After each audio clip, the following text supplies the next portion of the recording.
SekaijuCon once again here with an amazing cosplayer. This cosplayer, I do know her personally. She's an amazing person.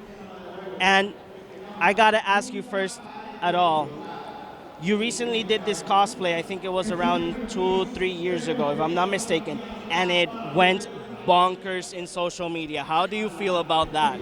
At first, I was actually shook on how quickly viral it went in such short time. About 2.5 days, everybody started sharing about it. When I woke up, I was like, wait, Usagi, you're like on everyone's page. Have you looked at your notifications? I was like, wow. I was like, mind blown. Mind blown? I was really amazed of all the nice comments and all the reactions that people left. It was really amazing. That's amazing. Now, Usagi, you're now living in the States. Yeah. What is the change of like the cosplay community in the States from here? Honestly, I find it surprisingly different. I mean, there is always some toxicity and drama that no matter where you go, you'll always see some of it. But it always depends on who you associate and who you hang out with. It all depends on the circle and all the type of people that you, well, not the type of people, because, you know, we have a bunch of different types of people. We got crazies, we got the nerds, Yeah. we got a little bit of everything. But just as long as, you know, they don't disrespect you and you respect them, you got a mutual level of understanding, regardless of whatever you like, we can make it work, regardless of the fandom. That's what I feel like the community should be about. Exactly. Like, I've been asking questions to a lot of cosplayers about anime, overrated animes. And then they're like, oh, they're gonna cut. Definitely, it's your opinion. It's fine. Like if they don't like it, it's fine. So, now, you yesterday came as PS5 Chan. Yes. How proud of you are about the design? I remember that I sent you a voice telling you like, hey, this is how the wig should be, Yes, and how it worked out. I mean, I kept making last minute changes, but in the end, I felt so proud. It wasn't 100%, I admit that. There was some detailing missing, but I was still so proud and so amazed at how great it looked in such short time. Exactly, yes. It wasn't a short time, but the dedication was big. And that's the beauty of it. It was out of a random inspiration, because when usually I run out of characters or specific people that I want to cosplay under, because I'm very picky. Okay. I just find new inspiration, and that just happened to be one of them.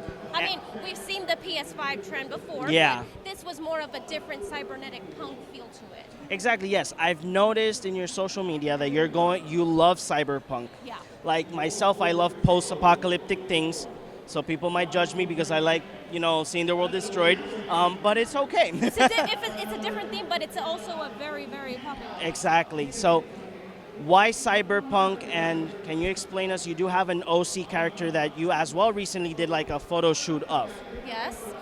Yeah, her name's Ava. It was inspired by the actual game Cyberpunk 2077. Like many characters, I wanted to have my version of this character to have a different backup story. In a way, she's basically related to Arasaka, but she takes revenge in her way. So it's kind of like the way of V's story explaining, but it's a lot more gruesome, and her risk is a lot more bigger than what V would usually take. Now, one of the other things that I noticed is that you're doing more collabs with other cosplayers. I'm actually in talks with one of them to do a collab for Magic the Gathering. And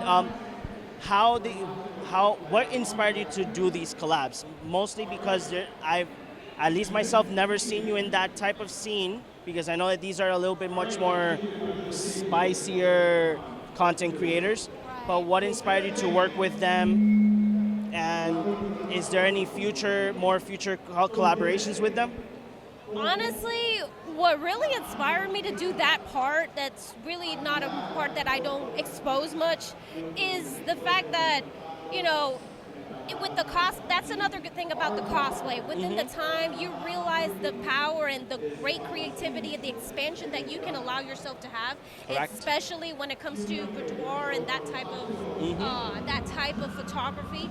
I mean, mine is not to that extreme, but it's still up to the point where it's not something that I would do every day. But basically, the confidence that and all of the love that the people have given me, it's just basically, it's motivation enough to keep me to do it.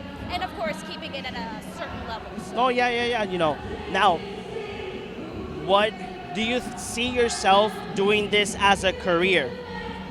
Because you have a big following. As I know that there's other cosplayers probably from here and others from the States, they get their following other ways.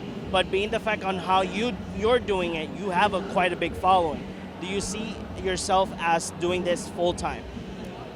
To be honest, it's hard to say because, I mean, I'm not going to deny the possibility, but right now it's just not in my main plan. Okay. Like, I still want to have a stable career, and I still like to do this as a hobby. If I get chances to expand that opportunity or that area and such, of course, I'm not going to deny them. But in the moment, it's like, if it doesn't come, it's fine. Like, I'm happy with what I have right now in my content and my friends in general, so. Okay, that's amazing. I'm pretty cool with my spot. Now I'm going to make you the same questions I've been doing to everybody. There's 2 questions. One of them is spicy, the other one isn't. Okay. And don't think about the other type of spiciness. That's not the way. Gotcha. Now, tell me, what is your personal overrated anime? That's a very good question. Overrated anime? I mean, I hate to say it, it's going on right now, but Don. Okay. It's something just it's so random. There's so much random stuff going about that anime, and you just can't. It's so weird that you can't stop. It's true. It's that type of anime. And bottom line, I still want to know because I ship Momo and Okarun. Okay. I still want to know if that ship sails. So bottom line, I'm kind of intrigued to know where it goes. Okay, and now what is your favorite anime of all time? It's a very unrated one. Underrated one, sorry. But Black Rock Shooter. She is the main inspiration that I get for most of my characters. Okay. Aside from my music, because of course she looked like Hatsune Miku. Yeah. She is the sole inspiration for Vocaloid and other characters as well. But yeah, Black Rock Shooter, it's a short anime, but it's a very, very good one. Starts subtle, but ends very promising. So. Okay. Now, tell everybody in the video where they can find you on social media. All right, y'all can follow me on Instagram, Your Moon Eye, literally Your Moon Eye. So can't make it easier than that. I also have Facebook. Keep me following on Usagi Hamasaki. It's public, so feel free to keep on posted on any updates. If you want to see any posts, feel free to tag on. Okay. Thank you very much, Usagi, for this, and we'll see you all in the next one.